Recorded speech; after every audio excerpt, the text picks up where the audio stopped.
पिछले एपिसोड में हमने उस चरण को समझा था जब राष्ट्रीय स्वयंसेवक संघ धीरे धीरे नागपुर की सीमाओं से बाहर निकल रहा था। यह कोई तेज फैलाव नहीं था, न कोई घोषणाएं, न कोई आंदोलन, न कोई राजनीतिक मंच। केवल शाखाएं, नियमित अभ्यास और लोगों के बीच बनता हुआ विश्वास। लेकिन इतिहास में कई बार ऐसा होता है कि असली परीक्षा विस्तार के समय नहीं, बल्कि उसके बाद शुरू होती है। 1935 के बाद भारत का वातावरण तेजी से बदलने लगा। स्वतंत्रता आंदोलन अधिक मुखर हो चुका था। राजनीति अब केवल नेताओं या सभाओं तक सीमित नहीं रही, वह समाज के हर हिस्से में प्रवेश कर रही थी। शिक्षा संस्थानों में, श्रमिक वर्ग में और सामान्य नागरिक जीवन में। ऐसे समय में हर संगठित समूह से यह अपेक्षा की जाने लगी कि वह अपनी भूमिका स्पष्ट करे। यह पूछा जाने लगा कि वह किस पक्ष में खड़ा है और किस दिशा में आगे बढ़ना चाहता है। राष्ट्रीय स्वयंसेवक संघ के लिए यह स्थिति सहज नहीं थी। उसका गठन किसी राजनीतिक प्रतिक्रिया के रूप में नहीं हुआ था। उसका उद्देश्य तत्काल सत्ता परिवर्तन नहीं, बल्कि समाज के भीतर अनुशासन, चरित्र और संगठनात्मक क्षमता का निर्माण था। यह एपिसोड उसी संक्रमण काल की कहानी है जब संघ के सामने सबसे कठिन प्रश्न खड़ा हुआ, क्या वह परिस्थितियों के दबाव में अपनी दिशा बदले या अपनी मूल प्रकृति पर स्थिर रहे। एपिसोड 6 किसी संघर्ष या टकराव की कथा नहीं है। यह उस संयम की कथा है जहां संगठन ने यह तय किया कि कभी-कभी आगे बढ़ने का अर्थ होता है अपनी गति को बदले बिना टिके रहना। 1930 के दशक के उत्तरार्ध में भारत एक अस्थिर और संवेदनशील दौर से गुजर रहा था। सविनय अवज्ञा आंदोलन के बाद कांग्रेस एक व्यापक जनाधार वाला संगठन बन चुकी थी। राजनीतिक सक्रियता अब केवल नेताओं तक सीमित नहीं रही, वह आम जनता के जीवन का हिस्सा बनती जा रही थी। इसी समय वामपंथी विचारधाराओं का प्रभाव भी बढ़ने लगा। छात्र आंदोलनों, श्रमिक संगठनों और वैचारिक चर्चाओं में नई ऊर्जा दिखाई देने लगी। ब्रिटिश शासन एक ओर दमनात्मक नीतियों का सहारा ले रहा था, तो दूसरी ओर संवैधानिक सुधारों के माध्यम से स्थिति को नियंत्रित करने का प्रयास कर रहा था। इस पूरे वातावरण में एक तरह की अधीरता थी। हर संगठन, हर समूह और हर व्यक्ति से यह अपेक्षा की जा रही थी कि वह स्पष्ट रूप से बताए कि वह इस राष्ट्रीय संघर्ष में कहाँ खड़ा है। राष्ट्रीय स्वयंसेवक संघ इस परिदृश्य में एक अलग स्थिति में था। वह न तो किसी आंदोलन का नेतृत्व कर रहा था और न ही किसी राजनीतिक ध्रुव का हिस्सा बन रहा था। उसका कार्यक्षेत्र राजनीति के समानांतर था, लेकिन उससे अलग था। यही भिन्नता आने वाले वर्षों में संघ के लिए चुनौती भी बनी और उसकी पहचान भी, क्योंकि बढ़ते राजनीतिक उबाल के बीच स्थिर रहना स्वयं में एक कठिन कार्य था। जैसे जैसे राष्ट्रीय स्वयंसेवक संघ की शाखाएं विभिन्न नगरों और कस्बों में स्थापित होने लगीं, वैसे वैसे उस पर बाहरी निगरानी भी बढ़ने लगी। ब्रिटिश प्रशासन किसी भी संगठित भारतीय गतिविधि को संदेह की दृष्टि से देखता था, विशेषकर यदि वह अनुशासित और नियमित हो। संघ की कार्यप्रणाली प्रशासन के लिए असामान्य थी।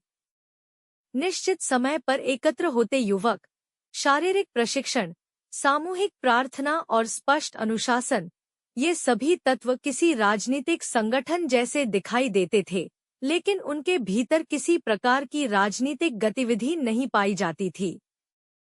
सरकारी रिपोर्टों में संघ का उल्लेख आने लगा, पर समस्या यह थी कि उसे किसी स्पष्ट श्रेणी में रखा नहीं जा सकता था। वह न तो विद्रोही संगठन था, न ही किसी राजनीतिक दल की शाखा। यह अस्पष्ट स्थिति संघ के भीतर भी प्रश्न पैदा करती थी। क्या बढ़ती निगरानी संगठन के कार्य को प्रभावित करेगी? क्या स्वयंसेवकों पर इसका मानसिक दबाव पड़ेगा? और क्या अनुशासन को गलत अर्थों में देखा जाएगा? इन परिस्थितियों में नेतृत्व के सामने चुनौती स्पष्ट थी, कार्य को जारी रखते हुए अनावश्यक ध्यान से बचना। यही संतुलन इस चरण की सबसे बड़ी परीक्षा था। राष्ट्रीय स्वयंसेवक संघ को अक्सर अराजनीतिक कहा गया है, लेकिन इस शब्द को समझने में कई बार भ्रम हो जाता है।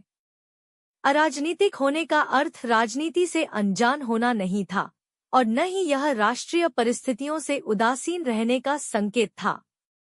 यह एक सोचा समझा, स्पष्ट और दीर्घकालीन निर्णय था। संघ का मानना था कि समाज की बुनियादी संरचना यदि सशक्त नहीं होगी, तो कोई भी राजनीतिक परिवर्तन स्थायी नहीं रह सकता।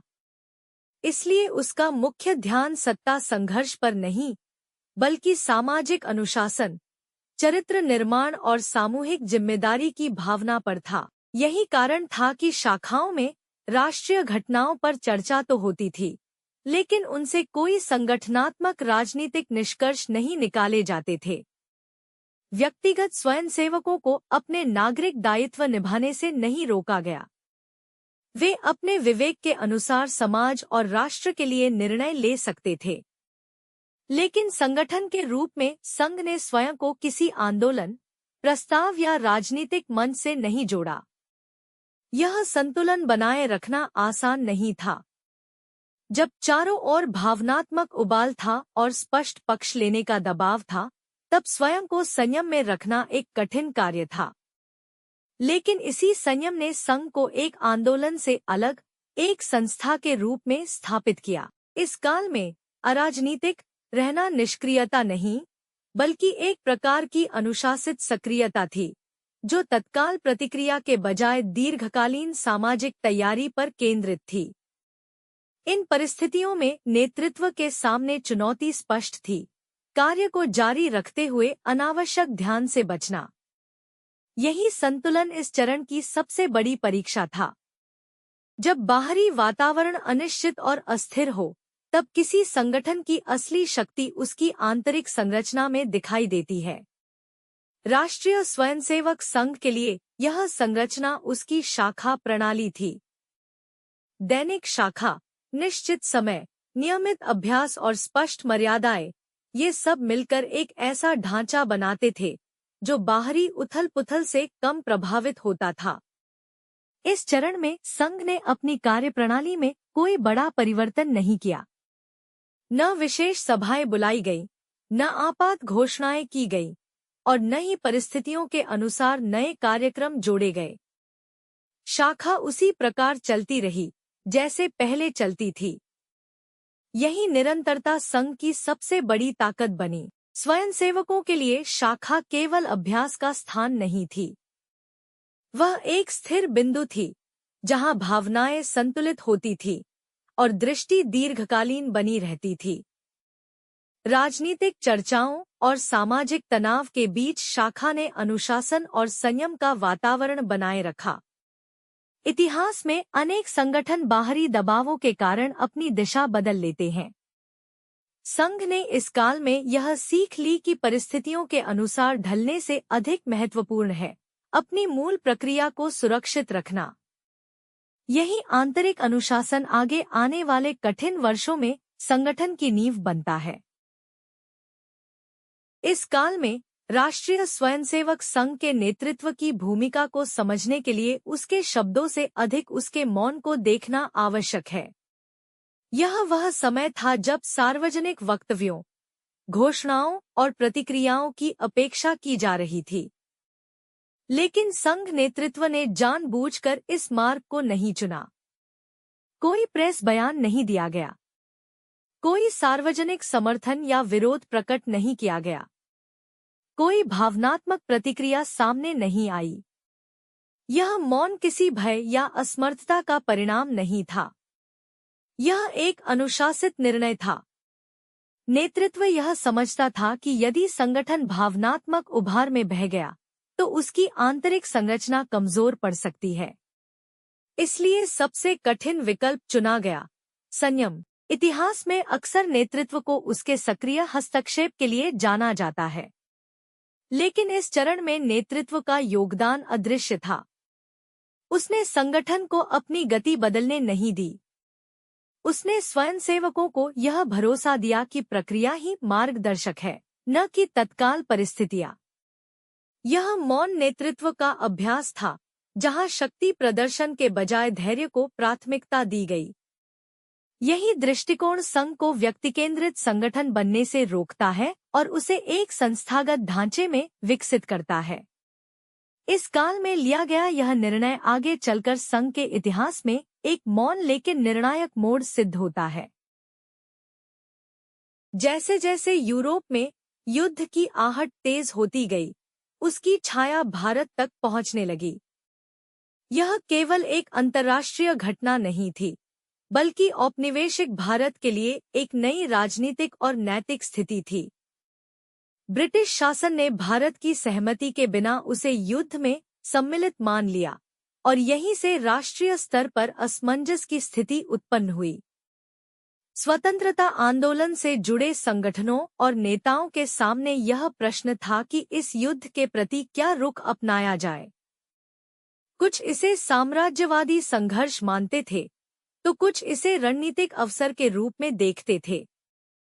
चारों ओर चर्चा, विरोध और प्रतिक्रिया का वातावरण बन गया। राष्ट्रीय स्वयंसेवक संघ इस पूरे परिदृश्य में एक बार फिर अलग दिखाई देता है। संगठन ने न तो युद्ध के समर्थन में कोई वक्तव्य दिया और न ही उसके विरोध में कोई घोषणा की। यह मौन कई लोगों को अजीब लगा। कुछ ने इसे भ्रम की स्थिति माना, तो कुछ ने इससे अलग अर्थ निकाले। लेकिन संघ के भीतर इस स्थिति को अलग दृष्टि से देखा जा रहा था। यह युद्ध संघ की दृष्टि में न तो राष्ट्रीय लक्ष्य था और न ही सामाजिक पुनर्निर्माण का साधन।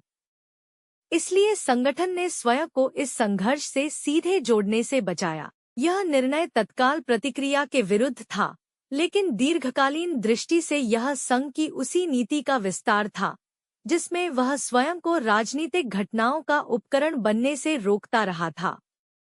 युद्ध के साथ साथ एक और दबाव लगातार बढ़ रहा था। हर संगठन से, हर सार्वजनिक उपस्थिति से यह पूछा जाने लगा कि वह किस पक्ष में खड़ा है। तटस्थता को अब स्वाभाविक नहीं, बल्कि संदिग्ध माना जाने लगा था। राष्ट्रीय स्वयंसेवक संघ के लिए यह दबाव नया नहीं था, लेकिन अब यह अधिक तीव्र हो चुका था। लोग जानना चाहते थे कि संघ आखिर क्या सोचता है। क्या वह ब्रिटिश शासन का विरोध करेगा, या राष्ट्रीय आंदोलनों का समर्थन करेगा, या किसी अन्य दिशा में जाएगा? संघ का उत्तर सरल था, लेकिन उस सरलता में गहराई थी। उसका कहना था कि वह किसी पक्ष की राजनीति में नहीं, बल्कि समाज निर्माण के कार्य में संलग्न है। यह उत्तर राजनीतिक भाषा में स्पष्ट नहीं था, लेकिन संगठन की दृष्टि से यह पूरी तरह स्पष्ट था।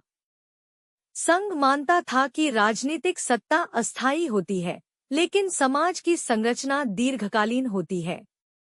इसलिए उसका ध्यान सत्ता परिवर्तन पर नहीं, बल्कि समाज को मानसिक और नैतिक रूप से तैयार करने पर था। यह उत्तर कई लोगों को संतुष्ट नहीं करता था। आलोचनाएं भी हुईं। लेकिन संघ ने यह स्वीकार किया कि हर निर्णय तत्काल स्वीकार्यता के लिए नहीं होता। कुछ निर्णय भविष्य की नींव रखते हैं, भले ही वर्तमान में वे असहज लगें। यह मानना उचित नहीं होगा कि इस पूरे काल में राष्ट्रीय स्वयंसेवक संघ के भीतर कोई मतभेद नहीं थे। स्वयंसेवक समाज का ही हिस्सा थे। वे भी वही समाचार सुनते थे, वही चर्चाएं करते थे और वही भावनात्मक उथल-पुथल अनुभव करते थे, जो उस समय पूरे देश में दिखाई दे रही थी। कुछ स्वयंसेवक चाहते थे कि संघ अधिक सक्रिय भूमिका निभाए। कुछ को लगता था कि मौन रहना अवसर चूकने जैसा है। ऐसे विचार स्वाभाविक थे और संघ ने उन्हें दबाने का प्रयास नहीं किया। लेकिन जो बात महत्वपूर्ण थी, वह यह कि इन मतभेदों को संगठनात्मक टकराव में बदलने नहीं दिया गया।